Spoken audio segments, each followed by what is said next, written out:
Nous allons lire un passage dans l'Évangile selon Luc. Avant de lire ce passage, nous allons prier.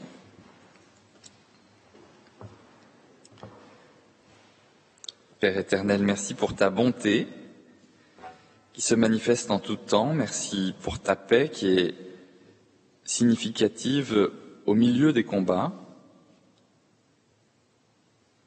Merci pour ton amour qui prend toute sa couleur au cœur des frustrations et des rejets. Merci pour ta grâce qui fait sens au milieu des infidélités. Merci pour ta parole qui nous fait vivre dans nos silences ébahis ou au milieu des cris et des pleurs. Merci pour cette parole qui vient nous apporter toutes les réalités de ton royaume, ici-bas. Merci parce que ce royaume est tout autre que ce que nous vivons. Amen.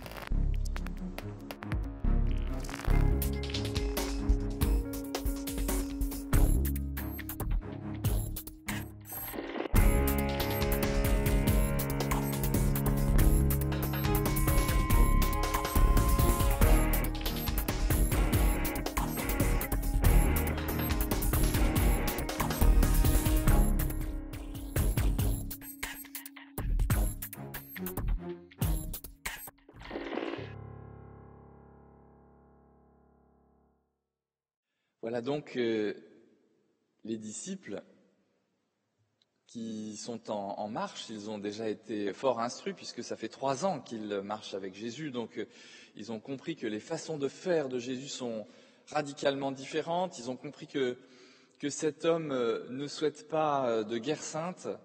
Ils ont compris que cet homme a des méthodes bien particulières, qu'il a cette capacité à prendre soin de chacun, à trouver quelle est la personne la plus perdue au milieu d'une foule.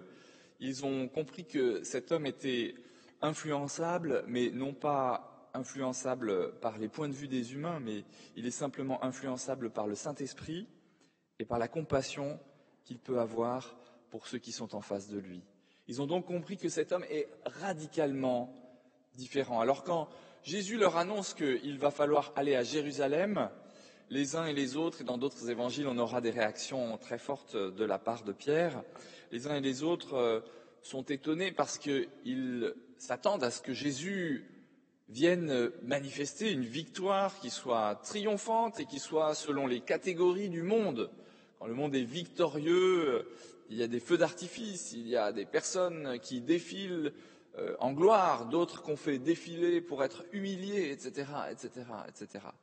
Et donc, ils ne comprennent pas que Jésus veuille aller à Jérusalem en sachant très bien qu'il va s'y faire rabrouer à minima et vraisemblablement aussi crucifié puisqu'il le leur a dit.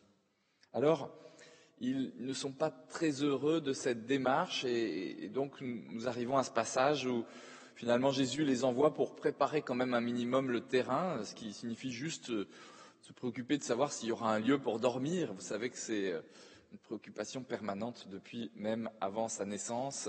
Est-ce qu'il y aura un peu d'espace pour l'accueillir? Et l'expérience à Samarie ne déroge pas aux expériences précédentes et aux habitudes, à savoir qu'il n'y aura pas de place à nouveau pour l'accueillir. La seule place qui sera disponible pour l'accueillir, nous le savons, ce sera la croix de Golgotha. Même le tombeau vide, même le tombeau bientôt devenu vide, ne pourra pas l'accueillir, ou en tout cas le retenir. Alors voilà, les disciples font face à cet échec de leur mission. Jésus leur demande quelque chose qui n'est pas extrêmement compliqué, aller trouver juste un endroit où se rassembler, peut-être pouvoir partager un peu de pain ensemble, communier un soir de la veille de Shabbat, etc. etc. Ils sont dans une attente relativement simple. Il ne leur a pas demandé là d'aller guérir les malades et d'aller chasser les démons. Donc ça paraît à peu près gérable comme projet, mais ils ne sont pas accueillis. Ils ne sont pas accueillis. Et quel est leur réflexe? Leur réflexe, c'est d'être scandalisés par ce non-accueil, scandalisés par la violence symbolique qu'il leur est faite en retour de leur simple demande « Est-ce qu'il y aurait un petit endroit où on pourrait s'arrêter du côté de chez vous ?» Ils sont scandalisés par cette démarche, ils sont scandalisés par l'impossibilité qui leur est sommée finalement de pouvoir être tout simplement accueillis. Alors quelle est leur réaction ? Leur réaction, bien sûr, c'est vraisemblablement d'être éhontés par ce manque d'hospitalité qui est encore plus choquant dans le Proche-Orient ancien que ça ne serait de nos jours et sous nos latitudes, parce que sous nos latitudes, il n'y a aucun problème à dire non, je ne vous accueille pas. Mais à l'époque, c'était quand même extrêmement choquant. Extrêmement choquant, comme ça l'est encore dans d'autres pays de ce monde. Ils sont choqués par ça, et ils sont en colère, pour une raison qui, quand bien même on la trouverait valable, quand même pas catastrophique. Ils se laissent gagner par la colère. Et quelle est leur réaction quand ils reviennent voir Jésus en rentrant bredouille finalement de leur pêche? Leur réaction, c'est de dire qu'ils sont prêts à convoquer le feu du ciel pour tomber sur ces gens qui ne les ont pas accueillis. Oui, la disproportion entre la frustration, le rejet qu'on leur a fait vivre, et puis le sentiment, la colère immense qui s'est structurée en eux et qui devient parfaitement gigantesque. Parce qu'ils auraient pu juste les mépriser, prendre une posture un peu dédaigneuse, être hautains à leur égard, à la rigueur, dire une micro-parole de malédiction, ou faire quand même comme Jésus l'a fait à d'autres moments, conseiller de juste essuyer la poussière de ses sandales. Non, eux, ils veulent appeler le feu du ciel pour consumer ces gens. C'est-à-dire que ça n'est pas simplement une colère qui se met en place en eux. C'est une invocation à une puissance supérieure. Et tous ceux qui connaissent un tout petit peu l'époque de Jésus savent que le feu du ciel, il a un nom propre. Il a un prénom. Ce prénom, c'est Baal. Baal, dieu de l'orage, dieu du feu du ciel. Si vous avez l'opportunité un jour de visiter Baalbek, au Liban, vous sentirez très bien ce que ça fait d'être dans la présence de Baal, qui est toujours présent. C'est le siège du Hezbollah. Ils sont prêts à convoquer Baal pour traiter un petit problème de rejet avec ces Samaritains qui ne sont pas juifs, qui sont respectueux de la Torah, mais qui ne sont pas juifs au sens du judaïsme pharisien majoritaire.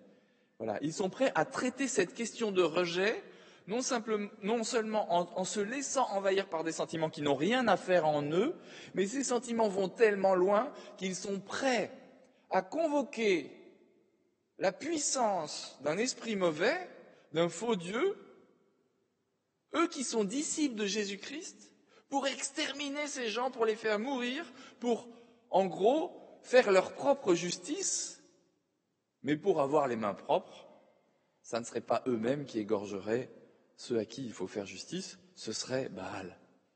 On délègue. Vous voyez la logique ? Pourquoi est-il si important de comprendre cette logique de ce qui se passe dans les disciples dans ce moment-là?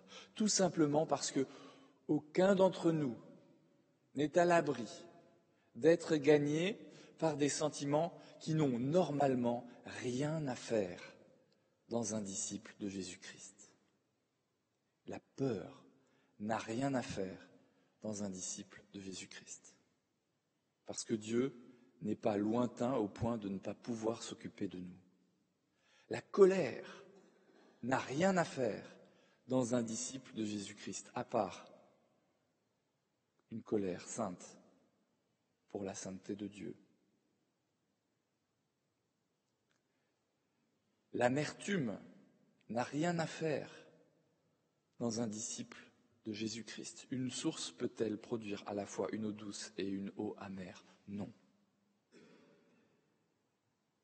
La vengeance n'a pas sa place dans un disciple de Jésus-Christ. Parce que Dieu a dit « à moi la vengeance, à moi la rétribution ». Cela n'est pas notre travail. Le désir de mort sur les autres n'a rien à faire dans un disciple de Jésus-Christ. Et pourtant, toutes ces choses-là ont bel et bien été dans les disciples de Jésus-Christ. Nous venons de le lire. Ça veut dire qu'ils ne sont pas épargnés d'être eux-mêmes conquis par ce type de sentiment. Mais ce passage est là pour nous exhorter non seulement à prendre soin de notre âme, à veiller sur notre âme, à veiller à ce que ce soit l'Esprit de Dieu qui structure les sentiments qui peuvent démarrer en nous, mais doivent être vite canalisés par l'Esprit de Dieu vers autre chose qui correspond plus au vécu de Jésus-Christ lui-même. Et ce texte nous dit plus encore, attention, parce que quand tu vas te complaire dans ces sentiments, tu seras prêt à oublier ton Dieu. Tu seras prêt à convoquer Baal, l'immonde Baal. Tu seras prêt à convoquer Mammon pour assurer ta sécurité. Tu seras prêt à convoquer la justice de l'État maçonnique pour t'épargner des méchants. Tu seras prêt à te réjouir que ces sales terroristes soient butés comme des porcs, comme j'ai lu sur un tweet qui m'était adressé cette semaine par quelqu'un qui se dit chrétien. Tu seras prêt à convoquer des choses qui n'ont aucun rapport avec Dieu, mais qui ont rapport avec l'ennemi de Dieu. Bref, si tu laisses ces sentiments prendre de la place en toi, tu deviendras, en l'espace de 10 minutes, l'adorateur de l'ennemi de Dieu. Tu deviendras quelqu'un prêt à convoquer l'ennemi de Dieu pour mettre en place quelle justice? Quelle justice? Vous ne savez pas selon quel esprit vous dites ces choses-là. Jésus ne leur dit pas « Vous ne savez pas quel est votre état d'âme complètement farfelu ». Jésus ne leur dit pas « Vous ne mesurez pas quels sont ces sentiments inappropriés ». Il leur dit « Vous ne savez pas selon quel esprit vous convoquez une telle parole ». Alors Jésus est miséricordieux, bien sûr. Cette parole n'est pas pour les accuser éternellement, puisqu'il viendra préciser que le Fils de l'homme n'est pas venu pour la destruction, mais bien pour le salut.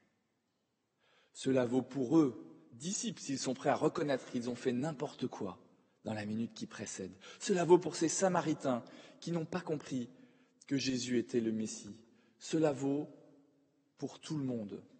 Ceux qui ont été à ce point frustrés dans une nation riche pour être éduqués dans la haine de cette même nation.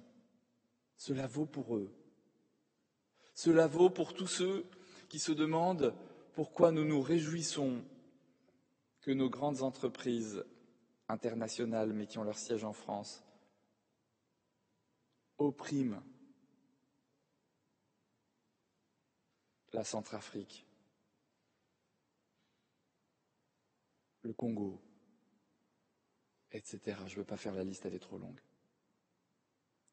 Ce pardon de Christ vaut pour eux. Ça ne veut pas dire qu'on ne peut pas comprendre l'origine de tous ces sentiments mauvais qui sont dans ces personnes, mais leurs sentiments mauvais ne sont pas pires que les nôtres. C'est ce que dit Jésus à ses disciples.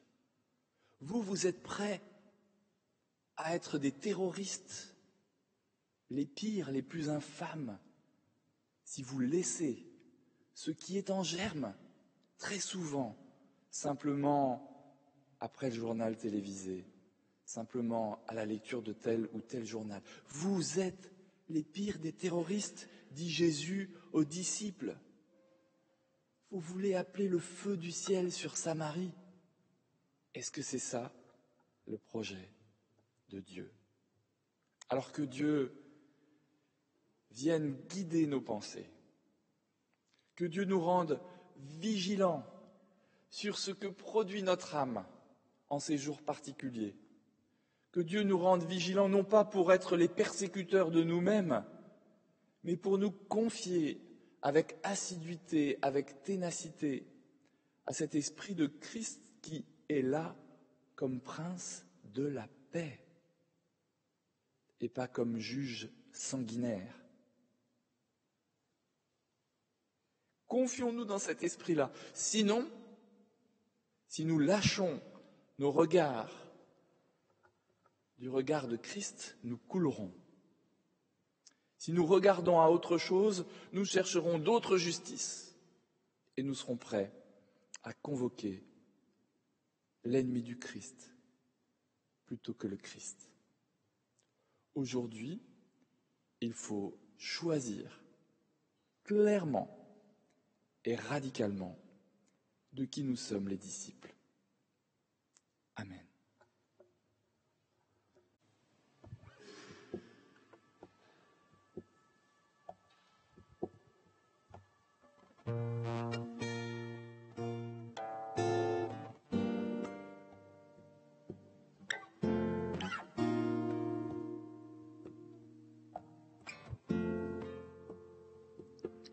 Transformé, saint, libre, délivré, j'ai trouvé la joie, la grâce et la paix. Transformé, saint, libre, délivré, j'ai trouvé la joie, la grâce et la paix. Aujourd'hui tu l'as fait, ta grâce m'a touché, j'ai changé,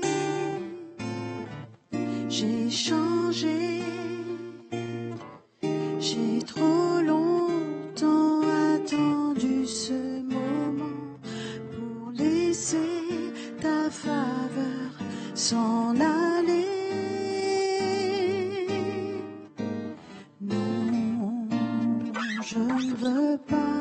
Je ne peux pas voir la vie comme autrefois, avant que tu viennes me transformer.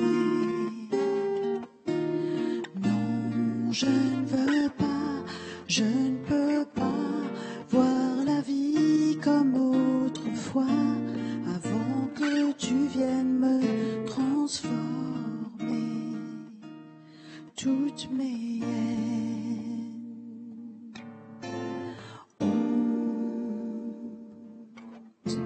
fautes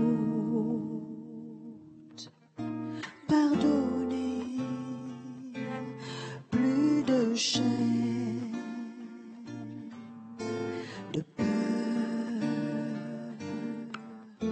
mon passé est passé. Aujourd'hui tu l'as fait, ta grâce m'a touché, j'ai changé,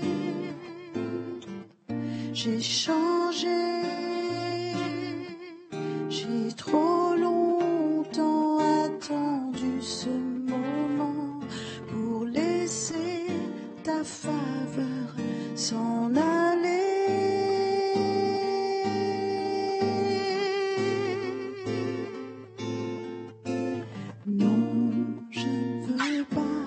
Je ne peux pas voir la vie comme autrefois, avant que tu viennes me transformer. Non, je ne veux pas, je ne peux pas voir la vie comme autrefois, avant que tu viennes pour me changer. Je ne retournerai pas, non, je ne retournerai pas. Je ne retournerai pas à ma vie passée. Je ne retournerai pas, non, je ne retournerai pas. Je ne retournerai pas à ma vie passée. Je ne retournerai pas, non, je ne retournerai pas.